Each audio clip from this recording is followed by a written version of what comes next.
Three Canadian hikers say they saw what they believed to be a moose as they completed the Kepler Track in Fiordland last month. It is the second such report in March after an American pair said they too saw one on the track 2 weeks earlier. Now, the three Canadians were on their third day on the track, and on the final stretch before returning to the car park, they came across a large animal near the bank of the Iris Burn River. Now, one of the three said the noise they were making scared the animal into the bush, but they still decided to cross the track and look for it. That's when we got a good look at him. And our very first instinct was, oh my God, it's a moose.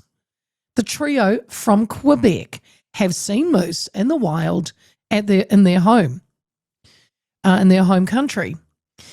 One of them said it was not a deer nor a caribou, which they might also see at home. This animal was very, very tall, because moose are really tall, huge. Moose from Canada were released in Fiordland in 1910 in the hopes of establishing a herd to hunt. But despite some occasional reports of a sighting, no official documentation exists. Now, Doc, especially around Tianau's Doc, they said about last month's sightings, they believed that all the moose are extinct. The last proven sighting was in 1952. However, long-time New Zealand moose researcher Ken Tustin has been buoyed by this second detailed account from this trio from Quebec, and he joins me now. Ken, good afternoon.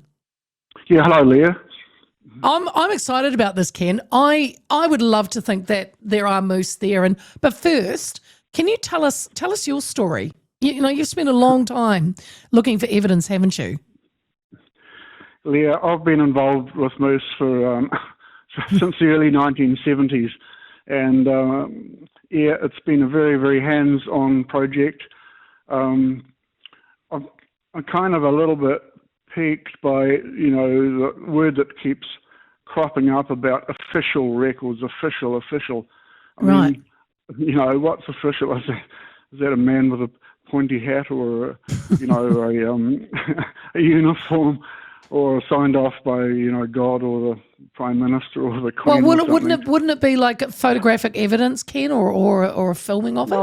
No, we go further than that. I mean, a rare animal as rare as that in a wilderness as monstrous as Fiordland, just crossing the two with capable observers is just absolutely so incredibly unlikely. So I understand when people, you know, find it a little bit hard to believe because the story is so incredible. But if you put the microscope on it, it's perhaps not as amazing as you might think. My story started hands-on in 1972, and I got intrigued with it. We left it alone for a while, and then in the 1990s, we picked it up as a serious little project because I was an animal research scientist with Forest Service at the start of this project, and my wife and I buried ourselves in it as a lovely mixture of adventure and science. And once we found positive signs that moose still existed, and we've followed it really closely. But you don't just need a sighting to confirm presence. And in the years since the 90s, decades since the 90s, you know, we've got all the sorts of evidence that they exist. You know, we have a DNA, for example. We've got cast antlers. We've got a trail camera photograph. We've got decades of, you know, real animal sign, which is like browsing sign. It's absolutely distinguishable from red deer sign, which is its only competitor in there. So I get piqued when say official. I mean, what's official?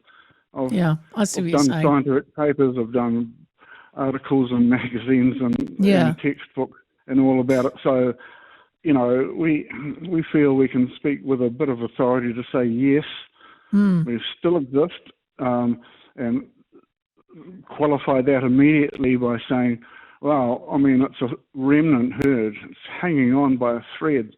It's probably doomed for extinction, but that doesn't take away what an extraordinary story it is. So you've said over the years. Sorry, Ken. You said over the years you found DNA like their hair, and also what was the antler? What was the? A cast antler, like all the deer species. Every year, yeah, the antlers fall off the males, and then they regrow next season. Yeah. No, we have all that stuff in hand. And you've also spoken, because of, you've got a now reputation over the years, you've spoken to people that they've come to you, haven't they, adamant? Did you not have, you've had helicopter pilots or, people have come to you and said they've seen them? No, everything. My little challenge I set myself was to write up the whole story, beginning to end, history, biology, ecology, lifestyle, everything we could learn about moose, and put it between two covers. And it's such a lovely story, and kind of celebrate it. But when you look at sightings, how rare they are, and how lucky these amazing Minnesotan and Canadian folk were to have an encounter. We've got the Negon sighting from mid-March. We've got the Canadian sighting, from just a couple of weeks ago. Yep. But when you look back, the last sighting before that, as best as we can judge, is the helicopter pilot sighting in 2020. Right. And then you go right back to 2004, a sighting, 2003, a sighting. So you can see just how incredibly rare it is. But taking rarity of the animal, the size of Fiordland, and the fact that actually there's only a few tiny tracks that thread through Fiordland, and although a lot of people might,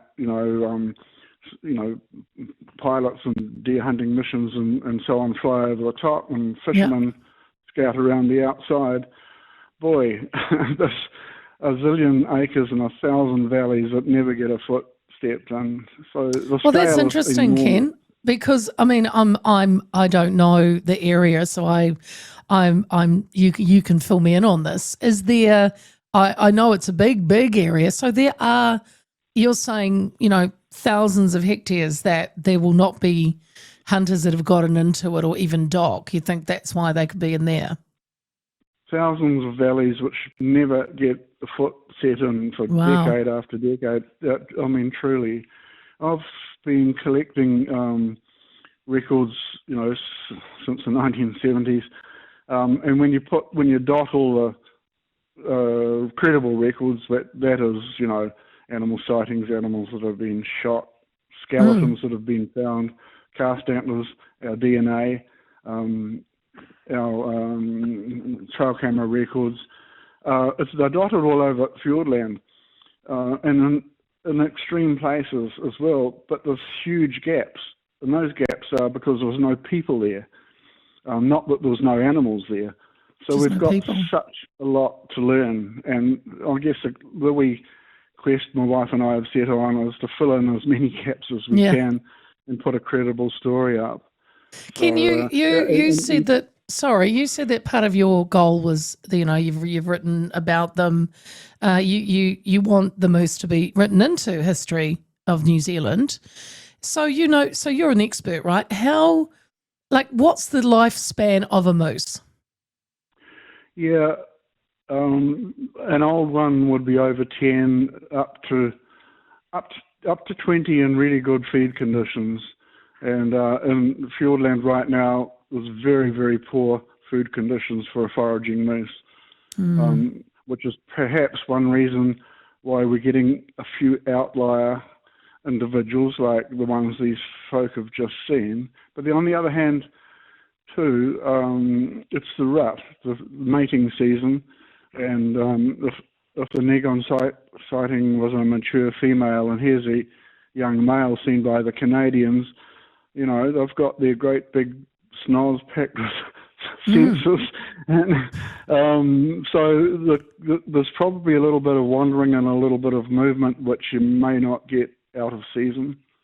something like that. Right. And so you're saying that it's not ideal at the moment for moose to survive. Not enough, even though there's all that forest.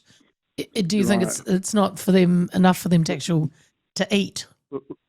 Yeah, Leah. The problem for moose has always been red deer. Because the two are acting in competition here, and red deer in overwhelming numbers have occupied Fiordland in two major waves in the area that we call the core area of moose from about the 1920s to the 1950s. And then again, the helicopter boys reduced populations immensely, almost to the point where it was really hard to find a deer. And there's a second, from 1985 to 2005, a second eruptive population increase of red deer. Red deer are a generalist animal, and moose are very, very specialised, which is perfect for their lifestyle in North America, but it's not perfect when they're set up alongside a generalist in a temperate rainforest. And red deer have all the advantages, and moose have just a few and not enough to maintain a population for very long. So when I say the forage conditions in Fiordland forest, are really bad. An ungulate population, say like deer, is not tempered by anything but food, and if it strips the forest of food, then there's very little left, and the population collapses, and that's what's happened twice in here. And the moose have hung on by a thread. They got some relief after 1985 for a few generations, and now they're back to having a tough time again. So we're talking forage food for both species, and red deer do it better, and moose, for all their advantages, height and reach and ability to swim and all that, just can't cope with an overwhelming population of deer. That's sort of it in a nutshell, really. So having said all that, Ken, do you still hold out the faith that there is possibly still some, or one, or a herd, or what kind of numbers? Look, you're guessing though, huh?